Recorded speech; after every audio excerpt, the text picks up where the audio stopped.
What is up, everybody? Welcome to D-Night Sports Talk. I'm your host, Dylan Nicely. And last night, the NFL released its Pro Bowl roster. So, before we dive on into that, drop a like, leave a comment, and don't forget to subscribe.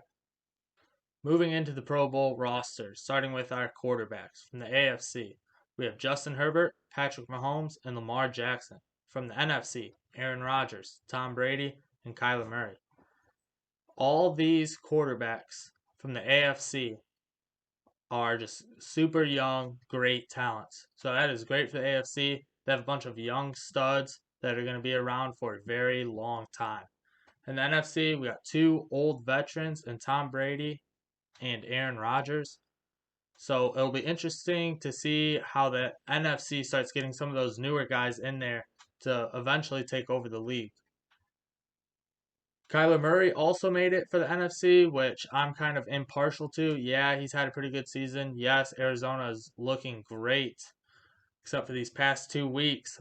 But I would have liked to have seen Kirk Cousins make it, not just because I'm a Minnesota Vikings homer, but because he has been having an outstanding season. I mean, I don't think you can really argue with the numbers he's been putting up. I understand his win and loss record doesn't really reflect that, but it's not all on Cousins for that record. Moving on to the running backs. For the AFC, we have Jonathan Taylor, Nick Chubb, and Joe Mixon. For the NFC, Dalvin Cook, James Conner, and Alvin Kamara. I am very happy to see that James Conner made this list. James Conner has been having a great season. Sometimes I feel like he doesn't get the respect that he's always owed this year in the NFL. So it's great to see that he made this Pro Bowl list. Moving on to wide receivers, Tyreek Hill, Jamar Chase, Stephon Diggs, and Keenan Allen will be representing the AFC, and for the NFC, Cooper Kupp, Devontae Adams, Justin Jefferson, and Deebo Samuel. Happy to see that JJ and Jamar Chase have made this list just because they are super young and they've been having phenomenal seasons. So that's great to see. They'll be great for a long time. I'm sure those organizations are happy. Moving to tight ends, we have Mark Andrews and Travis Kelce for the AFC, and for the NFC, George Kittle and Kyle Pitts. And Kyle Pitts is somebody I don't really agree with, just because we were expecting him to step in and have a lot of productivity since Julio Jones is gone and without Calvin Ridley playing at all this season. And he has not really done that. I mean, he's had some great games, but he has not been getting that productivity that we thought he was going to be getting. So, moving forward to the offensive linemen, the unsung heroes of the NFL, the guys that do all the nitty-gritty work and get none of the credit. Starting with the AFC offensive tackles, we have Rashawn Slater, Orlando Brown, and Dion Dawkins. For the NFC, we have Trent Williams, Tristan Wirfs, and Tyron Smith. For offensive guards in the AFC, we have Quentin Nelson, Joel Bitonio, and Wyatt Teller. For the NFC, Zach Martin, Brandon Sharif, and Ali Marpet. I'm sure nobody's surprised by Zach Martin making this list. This man has been a bona fide stud since the day he stepped into the NFL and will continue to be one till the day he steps out. So, moving to centers. For the AFC, we have Corey Linsley and Ryan Kelly. And for the NFC, we have Jason Kelsey and Ryan Jensen. Again, these offensive linemen deserve a lot of the credit that they never get. So, our hats off to them. Moving to fullbacks. For the AFC, we have Patrick Ricard. And for the NFC, we have Kyle Juszczyk. Again, these guys are a dying breed and are similar to the offensive line where they just take up a lot of the hits and do a lot of the nitty-gritty work for their quarterback and running back. Opening up them holes, keeping them safe in the pocket.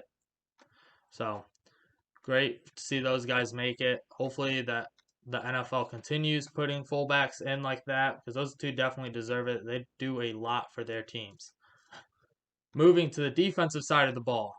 Starting at defensive end for the AFC, Myles Garrett, Mad Max Crosby, and Trey Hendrickson. For the NFC, we have Nick Bosa, Brian Burns, and Cameron Jordan. Happy to see Cam Jordan make this list. He's one of my favorite people to watch in the NFL and kind of just follow along, even outside of the NFL. He's just a great human being. Always has productive years, always getting to the quarterback. Doesn't really matter what they throw at him. He's just always disrupting that quarterback.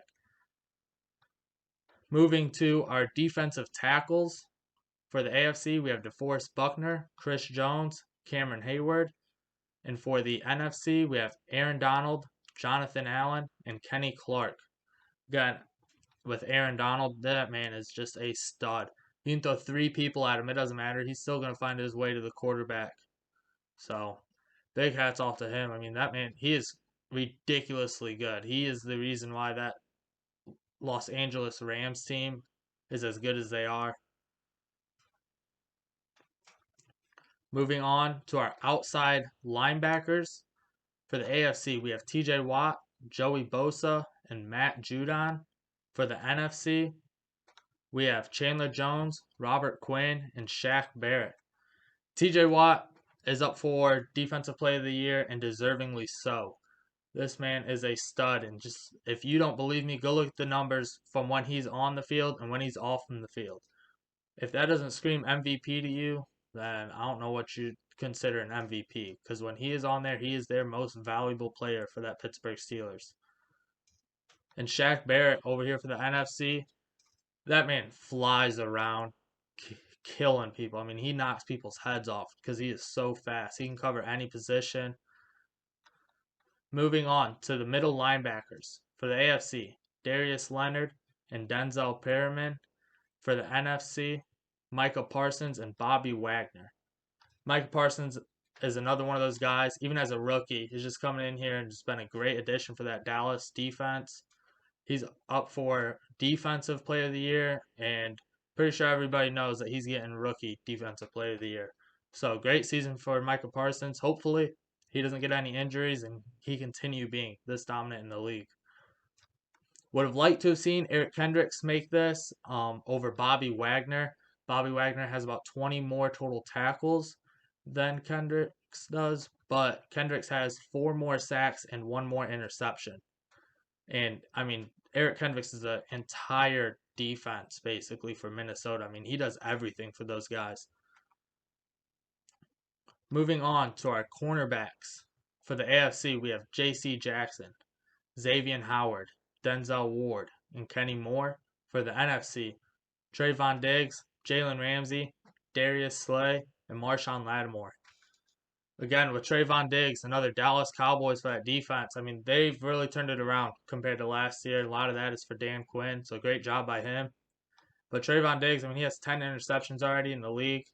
Yeah, he's a high risk, high reward player, but a lot of those risks he's taking are paying off. So he just needs to keep that up and keep snagging them interceptions. At the safety spot, we have Kevin Byard at the free safety spot for the AFC, and for the NFC, Quandre Diggs. Apparently, if your name's Diggs, you're just making the Pro Bowl this year because all 3 of them have been having outstanding seasons. Moving to strong safeties, we have Derwin James and the Honey Badger, Tyrann Mathieu. And at NFC, we have Budda Baker and Harrison Smith. I love Harrison Smith. He's one of my favorite players to watch. I mean, what that man does defensively is crazy. He can come in, sack the quarterback, drop back, get interceptions. Basically, Mike Zimmer just lets him do whatever the heck he wants back there. I mean, they call him the hitman because when he hits somebody, you know who's hitting you. I mean, he's an absolute stud. Moving on to special teams for the AFC.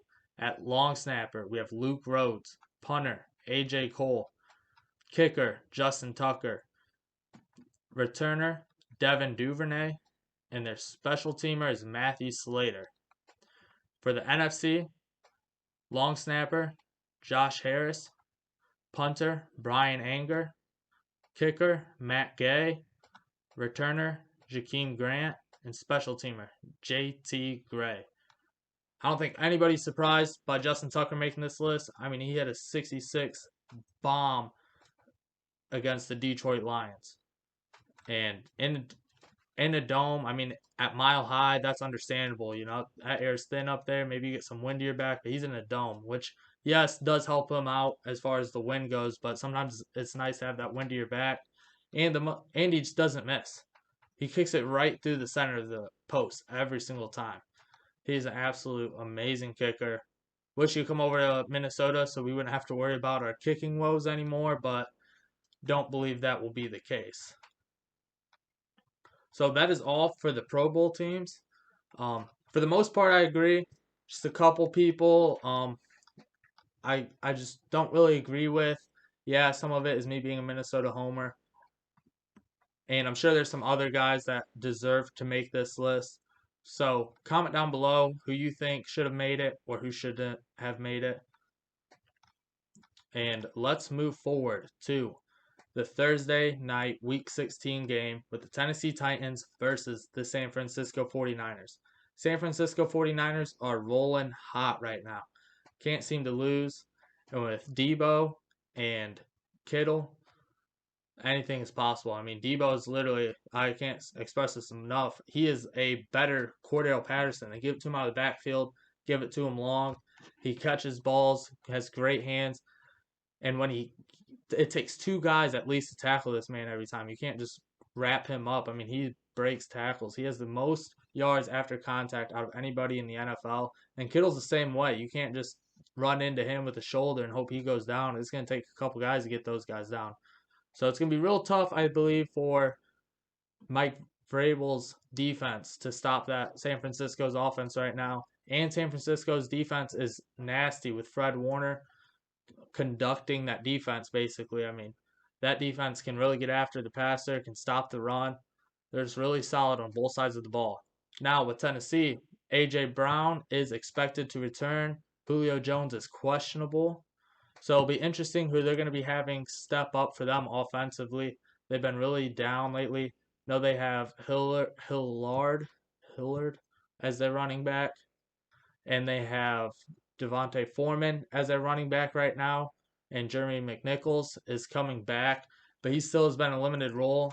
I know they're missing King Henry as much as I am for my fantasy squad, so be interesting to see kind of what they do with King Henry if they lose this week to stay alive, stay in front of those Indianapolis Colts spots to win their division, so they can get that probably 2 seed at least or 3 seed, depending on how it ends up shaking up over there at the AFC. Hopefully Tennessee can find a way to put up some points, or it's probably just going to be a blowout. I mean, I have San Francisco in this one. Would not be too surprised if this Tennessee team comes out and win, though. I mean, they are a really solid team, and Vrabel really knows what he's doing as a head coach. I think he's one of the better head coaches that we currently have in the NFL. Wouldn't say he's a top 5 head coach, but he's probably right there around that 6-7 range. Just a really smart guy. Knows how to keep his guys motivated, how to keep them working for him. So that's all I got for you guys today. Like I said, comment about your Pro Bowl selections. Who would you rather see, and who would you want to take out for that position? And that is all. Peace.